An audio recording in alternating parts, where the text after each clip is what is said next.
Hello दोस्तों, कैसे हैं आप लोग। एक बार वापस से आपका स्वागत है मेरे चैनल में। और आज हम बात करेंगे राजस्थान के इतिहास के एक टॉपिक के बारे में, जिसमें हम बात कर रहे हैं आज प्रतिहार वंश के बारे में। प्रतिहार वंश के बारे में आज हम बात करेंगे, जिसमें हम मंडोर के प्रतिहार वंश की चर्चा करेंगे। मंडोर के प्रतिहार वंश की बात करें तो ये जोधपुर जिले से संबंधित राजवंश है। और मंडोर को प्रतिहारों का उत्पत्ति स्थल माना जाता है। अर्थात मंडोर प्रतिहारों का उत्पत्ति स्थल है। प्रतिहार मंडोर में ही जन्मे थे और फले फूले थे। अब मंडोर के जो प्रतिहार वंश है उसमें हम किन किन शासकों के बारे में बात करेंगे, तो इसके अंतर्गत हम रज्जिल की, नरभट, नागभट, शिलुक, कक, बाउक और कक्कुक, इनके बारे में आज हम बात करेंगे।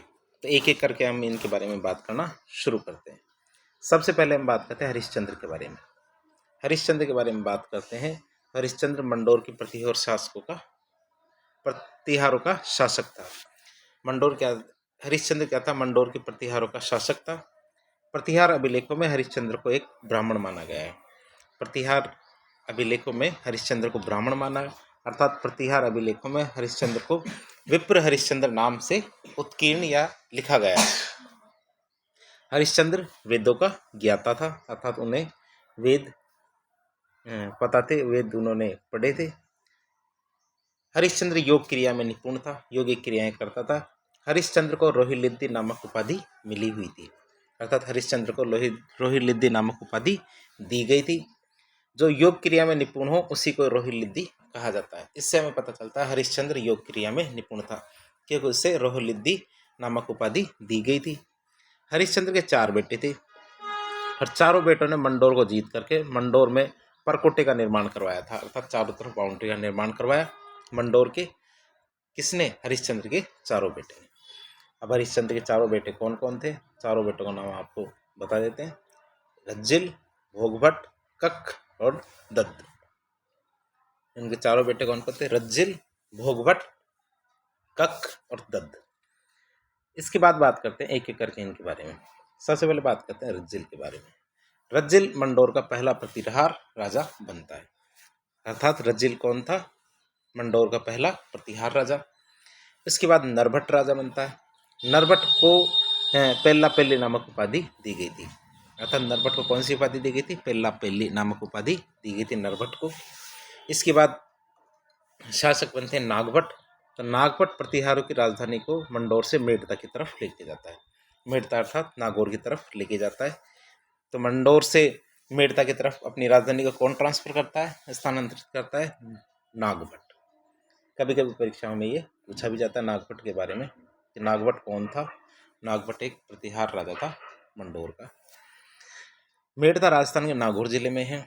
नागभट का बड़ा बेटा तात वो सन्यासी बन गया था और मंडोर के आश्रम में रहने लग गया था।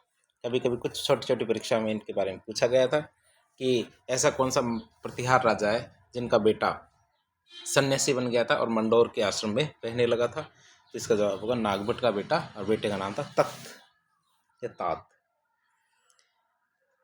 आगे बात करें तो नागभट के बारे में, तो नागभट का छोटा बेटा था भोज, वो मंडोर का राजा बनता है, क्योंकि तख्त तो सन्यासी बन जाता है और प्रतिहारों की राजधानी को मेड़ता से वापस मंडोर की तरफ लेके आता है।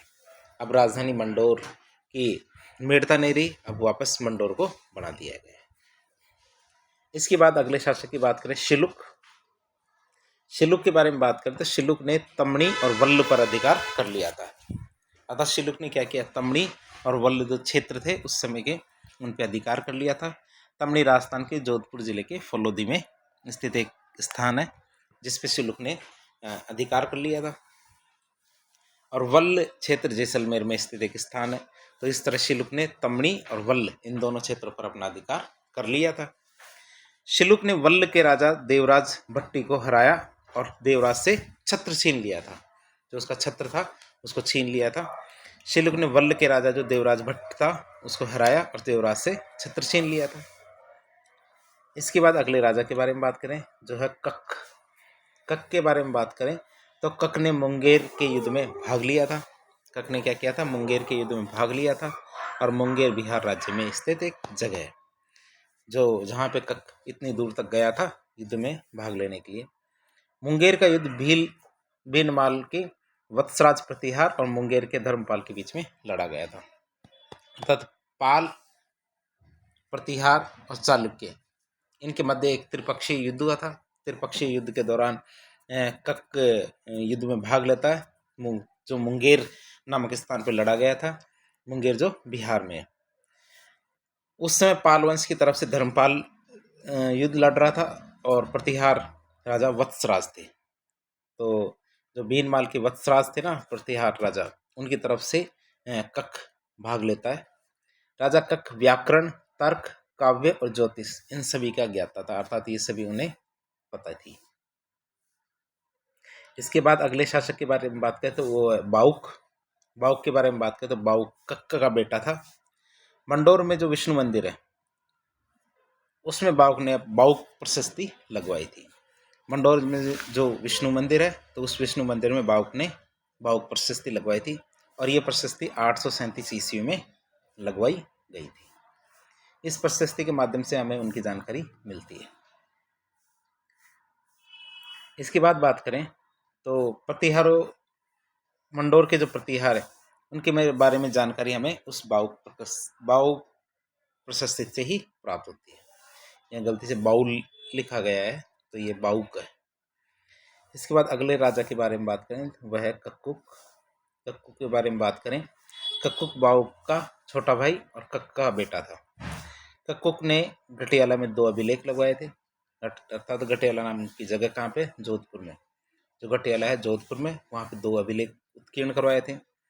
कक्कुक के द्वारा लगवाया गया पहला अभिलेख जोधपुर के घटियाला में जो माता की साल है उस स्थान से मिला है, जो प्राकृत भाषा में लिखा हुआ है। अर्थात पहले अभिलेख की बात करें तो माता की साल नाम की जगह जोधपुर में, वहाँ पे पहला अभिलेख लगा हुआ है। और माता की साल क्या है, पहले जैन मंदिर हुआ करता था। आगे बात करें तो कक्कुक के द्वारा लगवाया गया दूसरा अभिलेख जोधपुर के घटियाला में खाकुदेवल नामक एक स्थान है, वहाँ पे लगा हुआ है, जो संस्कृत भाषा में लिखा गया है। दूसरा अभिलेख संस्कृत भाषा में लिखा गया है। तो इस तरह हमने देखा कक्कुक के लगवाए गए 2 अभिलेख। तो पहला अभिलेख घटियाला नाम की जगह पे लगा है जो प्राकृत भाषा में है, और दूसरा अभिलेख घटियाला में खाकुदेवल नामक स्थान है वहाँ पे लगा हुआ है जो संस्कृत भाषा में है। कक्कुक ने मंडोर और रोहिंसकूप में जय स्तंभ लगवाए थे। ये भी आप याद रखिएगा, कक्कुक ने क्या किया, मंडोर और रोहिंसकूप नामक 2 जगह है वहाँ पे जय स्तंभ लगवाए थे। रोहिंसकूप का नया नाम ही घटियाला है, अर्थात अब रोहिंसकूप को घटियाला के नाम से जाना जाता है। कक्कुक ने रोहिंसकूप या घटियाला में एक बाजार भी बनवाया था। तो इस तरह आज हमने मंडोर के जो प्रतिहार थे उनके बारे में पढ़ा। इस तरह के इन्फॉर्मेटिव वीडियोस देखने के लिए हमारे चैनल को सब्सक्राइब करें, वीडियो को लाइक करें, और यदि आपके कोई सुझाव हो तो कमेंट बॉक्स के माध्यम से हमें बताएं। हमारी ये नई शुरुआत आपको हेल्प करने की है, तो इसको अपने दोस्तों के साथ शेयर करें ताकि यह सुविधा आपके दोस्तों को भी मिल सके। धन्यवाद।